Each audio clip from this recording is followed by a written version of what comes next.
नमस्कार, अन्नपूर्णा रेसिपी या चॅनलमध्ये आपले मनपूर्वक स्वागत। आज आपण करणार आहोत मुखवास। जेवणानंतर आपण मुखवास खात असतो, अन्न पचनासाठी आपण तो खात असतो। तर ह्या मुखवासमध्ये आज आपण सुरुवातीला घेणार आहोत बडीशेप। त्याला आपण बडीशेप देखील म्हणतो किंवा बडीशेपलाच आपण हिंदीमध्ये सौंफ देखील म्हणतात। तर या ठिकाणी एक जी मोठी वाटी आहे, ती मोठी वाटी भरून मी बडीशेप घेतलेली आहे। आता या बडीशेपला आपल्याला काय करायचं आहे, जे आपण पाणी घ्यायचं आहे आणि त्या पाण्यामध्ये आपल्याला मीठ टाकायचं आहे। ते पण ब्लॅक सॉल्ट असतो, जे काळं मीठ असतं ते आपल्याला त्यात थोडे टाकायचे आहे आणि हळदही मिक्स करायची आहे। आणि हे पाणी मिक्स झाल्यानंतर बडीशेपवरती ते टाकायचे आहे। थोडेच टाकायचे आहे, जास्त टाकायचं नाही आहे ते पण। आणि थोडेसे असं सर्व मिश्रण छान आपल्याला ते मिक्स करून घ्यायचं आहे। आता इथे तुम्ही बघू शकता की मी ते पाणी लावून मिश्रण चांगले मिक्स करून घेतलेलं आहे। एकत्र जे पाणी होतं आपलं हळदीचं आणि मिठाचं ते बडीशेपला लावून घेतलेले आहे। आणि बडीशेप 10 ते 15 मिनटं आपल्याला छान थोडी कोरडी होऊ द्यायची आहे, कारण ती थोडी ओलसर होते, त्यामुळे ती कोरडी होऊ द्यायची। आणि आता इथे तुम्ही बघू शकता की मी कढई ठेवलेली आहे आणि त्या कढईमध्ये आपल्याला बडीशेप टाकायची आहे भाजायला। असे सारखे आपल्याला मिक्स करत जायचे आहे ते, पण गॅसची फ्लेम अतिशय मीडियम ठेवायची आहे। आता आपल्याला माहिती आहे की बडीशेप ही अतिशय थंड असते, तसेच ती वजन कमी करण्यासाठी पण उपयुक्त आहे। तसेच पचनासाठी देखील आपल्याला बडीशेप अतिशय उपयुक्त असते।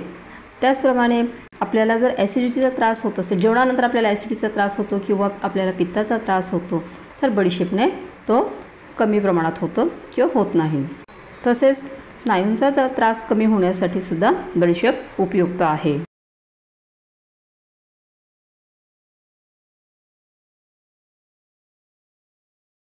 आता इथे तुम्ही बघू शकता की आपल्या बडीशेपचा जो कलर आहे तो चेंज झालेला आहे थोडा, तरी पण तिला आपण चेक करत राहायचं की ती कडक झाली आहे किंवा नाही, अशी कुरकुरीत झाली आहे किंवा नाही।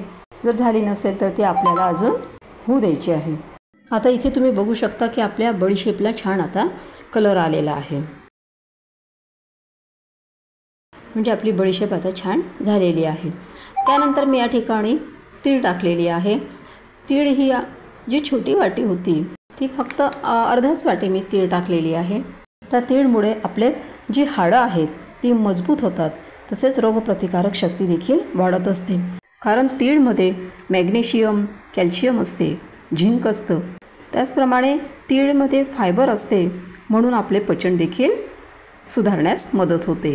तर आता आपली ही जी तीळ आहे ती पण आपण छान त्याच्यामध्ये बडीशेपमध्ये मिक्स करून घ्यायची आहे आणि थोडा वेळ होऊ द्यायचं आहे आपल्याला ते।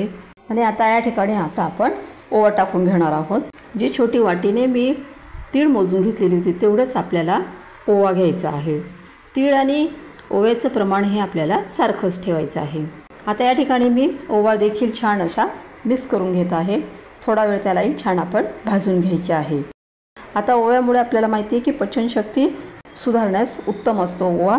त्याचप्रमाणे आपल्याला फंगल, बॅक्टेरियल जे इन्फेक्शन असतं किंवा व्हायरल इन्फेक्शन असतं ते कमी होण्यास पण मदत होते ओव्यामुळे। त्याचप्रमाणे त्याने कॅलेस्ट्रॉल कमी होतो, कफ असेल किंवा शुगर पण कमी होण्यास मदत होत असते।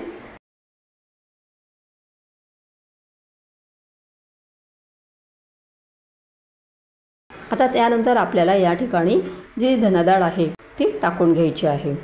धनाडाळ मी या ठिकाणी अर्धीच वाटी घेतलेली आहे। ज्या वाटीने मी बडीशेप घेतलेली होती वाटी भरून, तर ही त्याच वाटीने मी अर्धी वाटी धनाडाळ इथे घेतलेली आहे।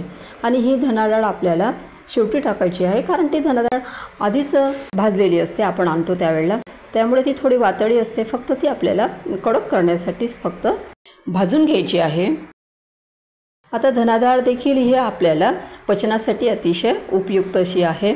त्याचप्रमाणे तोंडातून येणारी जी दुर्गंधी असते तर तीच देखील कमी होण्यास मदत होते। त्याचप्रमाणे रोगप्रतिकारक शक्ती देखील आपली सुधारते, त्यामुळे धनाडाळ देखील फार उपयुक्त अशी आहे। आता हे मिश्रण आपल्याला छान कुरकुरीत होऊ द्यायचे आहे। ते कुरकुरीत झाले किंवा नाही ते आपण बघून घ्यायचे आहे। आणि हे सर्व जे मिश्रण आहे ते मंद गॅसवरच आपल्याला भाजायचे आहे। मंद गॅसवर भाजले तर ते छान कुरकुरीत होतात। नाहीतर मग ते जळायची शक्यता असते। आता इथे तुम्ही बघू शकता की आपलं हे मिश्रण छान कुरकुरीत झालेलं आहे, छान भाजून झालेलं आहे। या ठिकाणी हे मिश्रण जे आहे मी एकत्र भाजलेलं आहे। तुम्ही हे मिश्रण जे आहे ते वेगवेगळं देखील भाजू शकता। म्हणजे बडीशेप भाजून झाल्यानंतर ती काढून घ्यायची, नंतर असे तुम्ही सर्व जे पदार्थ आहे ते एक एक भाजून घेऊ शकता। नंतर त्या मिश्रणाला आपण एकत्र करून सर्व पुन्हा अजून भाजून घ्यायचे, तसंही तुम्ही करू शकता।